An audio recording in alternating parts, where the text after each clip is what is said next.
నమస్కారం friends, welcome to education concepts. Friends, మనకి చూసుకుంటే ఆంధ్రప్రదేశ్లో ఏదైతే మనకి కోరుకొండలో సైనిక్ స్కూల్ ఉందో ఈ సైనిక్ స్కూల్లో మనకి కాంట్రాక్ట్ పద్ధతిలో వార్డ్ బాయ్స్ పోస్టులకి నోటిఫికేషన్ అయితే రిలీజ్ చేశారు. అయితే ఈ నోటిఫికేషన్ సంబంధించిన వివరాలు చూద్దాం. మనకి కోరుకొండ అనేది విజయనగరం డిస్టిక్లో ఉంటుంది. మనకి పోస్టింగ్ కూడా కోరుకొండ సైనిక్ స్కూల్లో అయితే ఉంటుంది. అదైతే గుర్తుంచుకోండి. మొత్తం మనకి 3 పోస్టులకి నోటిఫికేషన్ రిలీజ్ చేశారు. ఈ 3 పోస్టులు మనకి వార్డ్ బాయ్స్ కి సంబంధించినటువంటి పోస్టులు. ఈ 3 పోస్టులు మనకి రిజర్వ్ చేసిన విధంగా డీటెయిల్స్ మెన్షన్ చేశారు. ఇందులో చూసుకుంటే ఒక పోస్ట్ అనేది మనకి ఎస్సీకి రిజర్వ్ చేశారు. రిమైనింగ్ 2 పోస్టులు మనకి అన్రిజర్వ్డ్ కి రిజర్వ్ చేశారు. అంటే ఈ పోస్టులకి ఎస్టీకి సంబంధించిన అభ్యర్థులు అప్లై చేయొచ్చు, బీసీకి సంబంధించిన అభ్యర్థులు కూడా అప్లై అయితే చేయొచ్చు. అదైతే గుర్తుంచుకోండి. ఇక ఎడ్యుకేషన్ క్వాలిఫికేషన్స్ అని చెప్పి ఎసెన్షియల్ క్వాలిఫికేషన్స్, డిజైరబుల్ క్వాలిఫికేషన్స్ అని మెన్షన్ చేశారు. ఎసెన్షియల్ క్వాలిఫికేషన్స్ అయితే తప్పకుండా అప్లై చేసే వాళ్ళకి ఉండాలి. అదైతే గుర్తుంచుకోండి. డిజైరబుల్ క్వాలిఫికేషన్స్ అనేవి లేకపోయినా 100% ఈ పోస్టులకు అయితే అప్లై చేయొచ్చు. అదైతే గుర్తుంచుకోండి. ఎసెన్షియల్ క్వాలిఫికేషన్ చూసుకుంటే 10th క్లాస్ అనేది ఎడ్యుకేషన్ క్వాలిఫికేషన్ గా మెన్షన్ చేశారు.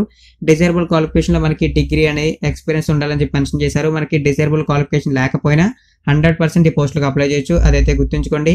ఒకవేళ మీరు ఈ పోస్ట్ కనుక సెలెక్ట్ అయినట్లయితే 19,620 రూపాయల వరకు పే స్కేల్ ఉంటుంది. అదైతే గుర్తుంచుకోండి.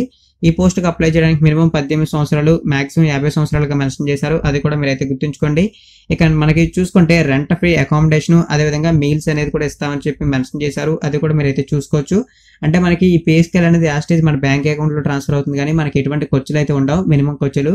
అదైతే గుర్తుంచుకోండి. ఎందుకంటే మనకి రెంట్ ఉండదు, హౌస్ కూడా వాళ్ళే ప్రొవైడ్ చేస్తారు, ఫుడ్ కూడా వాళ్ళే ప్రొవైడ్ చేస్తారు. కాబట్టి మినిమం ఛార్జెస్ కూడా తక్కువైతే ఈ శాలరీ అనేది మనకి బాగా యూస్ అవుతుంది.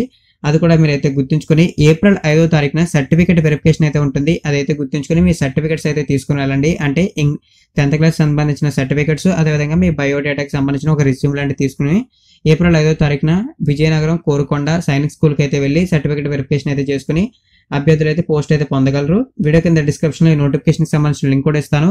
మరిన్ని ఇటువంటి రెగ్యులర్ అప్డేట్స్ కోసం నా ఛానల్ని సబ్స్క్రైబ్ చేయండి. వీలైనంత వరకు ప్రతి ఒక్కరు వెళ్ళడానికి అయితే ప్రయత్నించండి. మీరు కనుక వెళ్ళే ఇంట్రెస్ట్ లేకపోతే మీ ఫ్రెండ్స్కి ఎవరికైనా షేర్ చేయండి, వారైనా వెళ్తారు. థ్యాంక్ యూ ఫ్రెండ్స్, ఈ వీడియో వాచ్ చేసినందుకు. ఖచ్చితంగా ప్రతి ఒక్కరికి షేర్ చేయడం మాత్రం మర్చిపోకండి.